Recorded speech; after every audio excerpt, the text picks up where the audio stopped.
اجل یا امام زمانہ اجل۔ مہدوی معاشرے کے رہنما اصول، اقوال امام مہدی علیہ السلام کے تناظر میں۔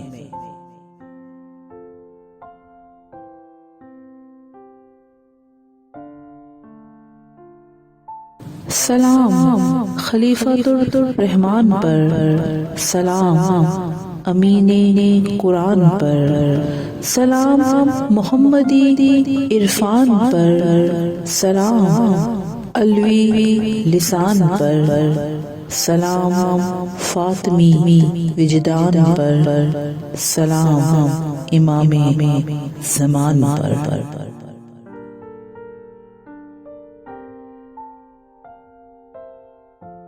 امام وقت، امام زمان، امام برحق، خلیفۃ الرحمن کے عظیم مہدوی معاشرے کی آبیاری کے لیے ہر منتظر مہدی کو انہی کے بتائے ہوئے رہنما اصولوں کو اپنا کر اپنی اور اپنے معاشرے کی زندگی کو استوار کرنا چاہیے۔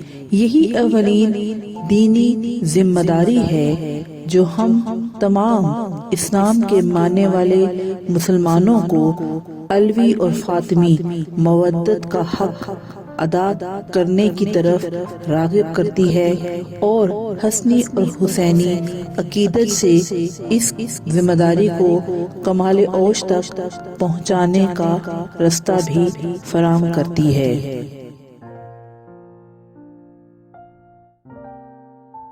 امام زمان کی ایک مشہور حدیث کے مطابق آپ کا ارشاد ہے، کیا لوگوں نے یہ سمجھ لیا ہے کہ صرف اتنا کہہ دینے سے کہ ہم ایمان لائے چھوڑ دیے جائیں گے اور ان کا امتحان نہ لیا جائے گا؟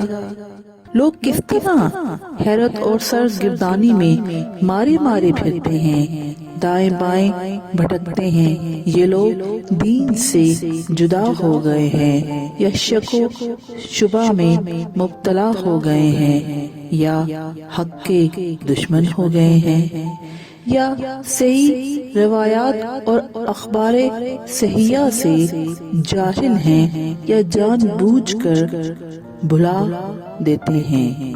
آگاہ ہو جاؤ، زمین کبھی حجت خدا سے خالی نہیں رہتی، خواہ ظاہر بظاہر ہو یا پوشیدہ۔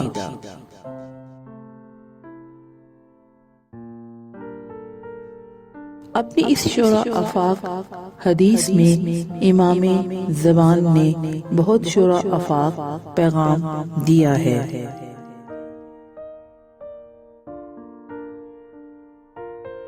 امام زمان امام مہدی نے عالمی غیبت کبریٰ میں جانے سے قبل اپنے ماننے والوں کو نہ صرف عقائد دین کی تشریح کر کے ان کی ذہن سازی کی، بلکہ آنے والے وقت کے تیز رفتار وحشت زدہ ماحول سے نبرد آزما ہونے کے لیے عملی اصول بھی بتائے۔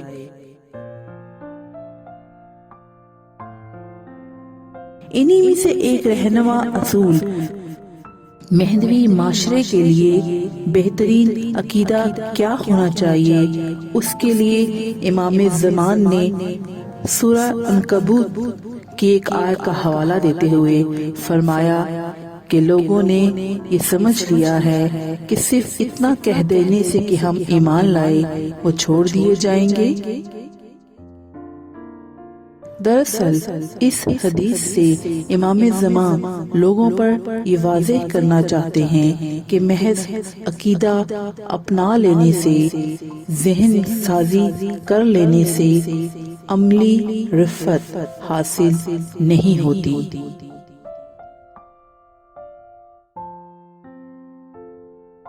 عمل کی دنیا میں داخل ہونے کے لیے آزمائشوں سے اور امتحانوں سے گزرنا پڑتا ہے۔ یہ آزمائشیں اور امتحان جسمانی، روحانی اور ذہنی ہر طرح سے انسان کو جھنجھوڑ کر رکھتے ہیں اور ہمہ وقت اسے اس بات کی طرف مائل کرتے ہیں کہ اس کی اس دنیا میں زندگی کا کوئی نہ کوئی مقصد ہے۔ وہ محض نفسانی خواہشات کے ہاتھوں کچھ دن گزارنے کے لیے یہاں نہیں آیا، بلکہ اسے ایک بہت بڑے نصب العین کو مد نظر رکھتے ہوئے اپنی زندگی کو گزارنا ہے۔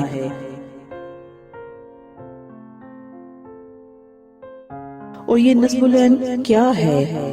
حجت خدا پر ایمان رکھنا، اس کی باتوں پر صدق دل سے یقین رکھنا اور عمل کرنا، چاہے یہ حجت غیبت میں ہو یا ظاہر۔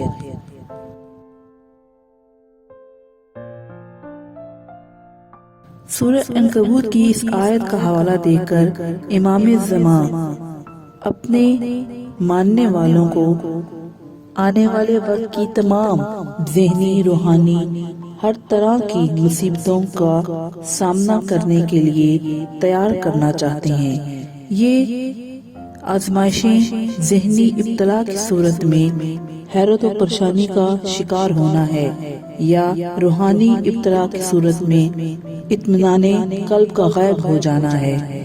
جسمانی ابتلا کی صورت میں جسمانی عوارض اور دنیا کے حوادث کا شکار ہونا ہے۔